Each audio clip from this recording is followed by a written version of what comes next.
All right, another beautiful day out here in Butler, Tennessee. It's June 10th, 2025, about 12:30 in the afternoon. Got the flooring guys working today inside the house, putting in the wood floor. The concrete guys were out here yesterday. They formed up the parking pad for the front and around the side, and also for the sidewalk. We're actually going to take a walk inside the house and take a look at the flooring, see how that's going. The bathrooms got tiled last week, and I spent the last couple of days installing baseboard, caulking, and doing all the finishing touches on the bathrooms.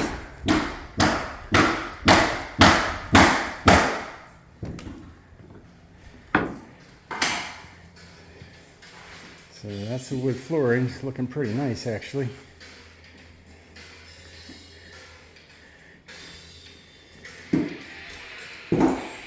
And carry that all the way out through the study to the garage.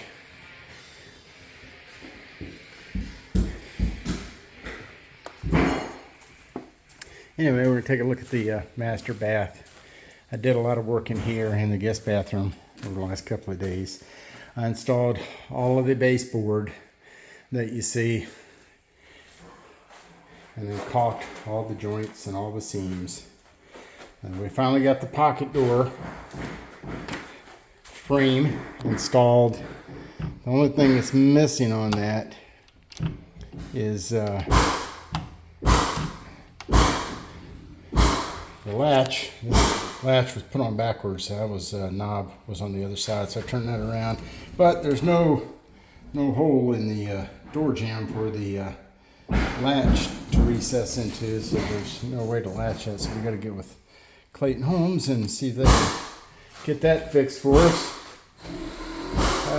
The guy that did the flooring did a pretty nice job. This spot here had about a 1/2 inch gap. He didn't put any grout in there, so I grouted that and put the baseboard in, but there was still about a 1/4 inch gap. So what I did was, when I put the caulk down, I just taped that.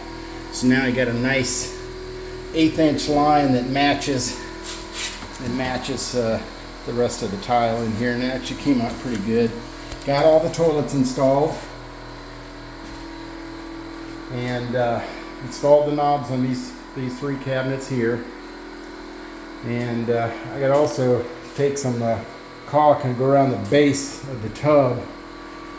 So I'm gonna wait for that to dry. We were running the shower. I installed a new shower head.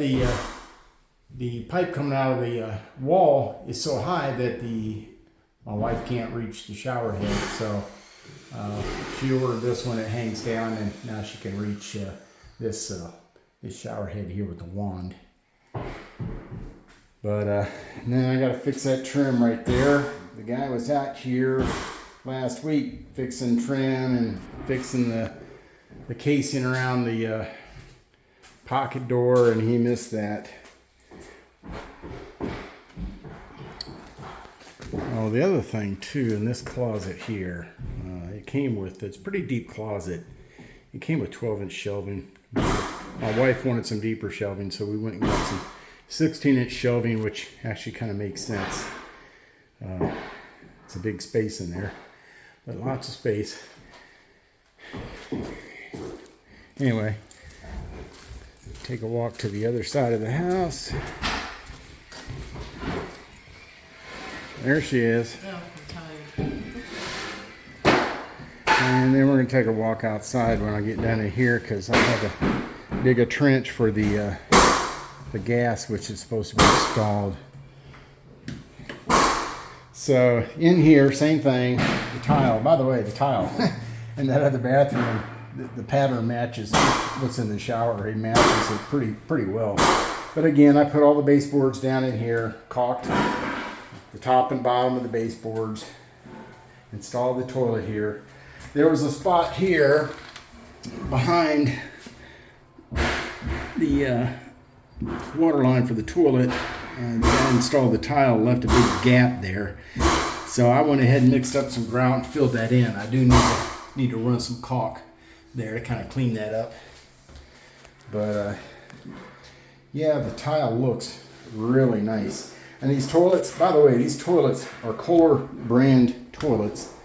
I forget the model. I think it's called the Cimarron or something like that. Really nice toilets. They flush quiet, very quiet.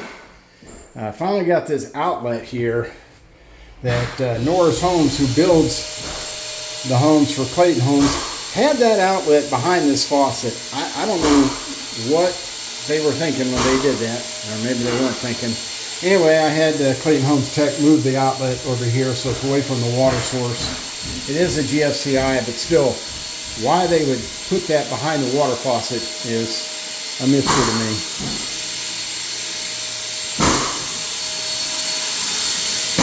Yeah, this flooring's looking really nice. I don't know if you can make out the shine and the texture.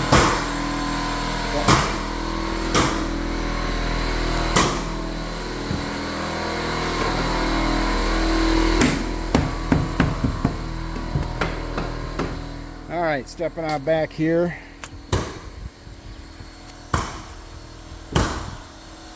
So, yeah, I had to dig the trench for the gas line. I had dug a trench and installed this pipe before the guys poured the concrete sidewalk last week, and I got that right there. And the excavator guy told me, hey, I can dig that trench and pad for you. I'll take care of that for you.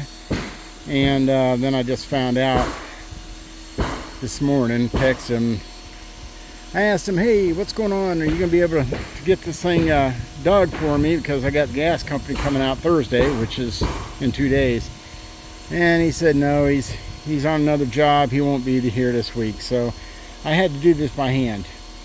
And I tell you, it had to be, the trench has to be 12 to 18 inches. And digging through this clay by hand with a shovel, as old as I am, is no joke. Anyway, it took me at least an hour to do that. And then I used the tractor and scalloped out an area here to set the tank. It's a 250 gallon tank. It's 10 feet by 4 feet. So that little pad that I've set up there is about 12 feet by 4.5, 5 feet. And use my trusty tractor over there, the front end loader, to take care of that. And I positioned the tank. I wanted it kind of somewhat out of the way, and I positioned it so it's centered between those garage windows there, so as you approach the house up the driveway, if the garage doors are open, you're not going to see the propane tank. I know it's kind of not that big a deal, but I thought it'd be kind of nice to put some thought into where the tank should go. But now Thursday, the gas company, all they got to do is come out, set the tank, run the line. I've provided the conduit under the sidewalk, and plan to have them. The fireplace is right pretty much on the other side of that pipe there, on the side of the wall. So they got to run a line there. They got to run another one down over there where the gas stove will be, down just to the right of that kitchen window. And then I'm also going to have them run a line out to the deck. I'm not quite sure exactly where I'm going to have that, but it's for a propane for the grill. So anyway, tomorrow, Wednesday, the concrete truck is supposed to be out here, and it's going to be more than one truck. I forget how many yards of concrete, but they're definitely going to need more than one truck. And they're going to pour this side pad, which connects to the sidewalk, the side parking pad, and then the front parking pad. So there's going to be a nice space here, park vehicles. But yep, really nice day. I would guess it's probably about, I don't know, close to 75 degrees. About partly cloudy. And I guess that's about all for now. Until next time.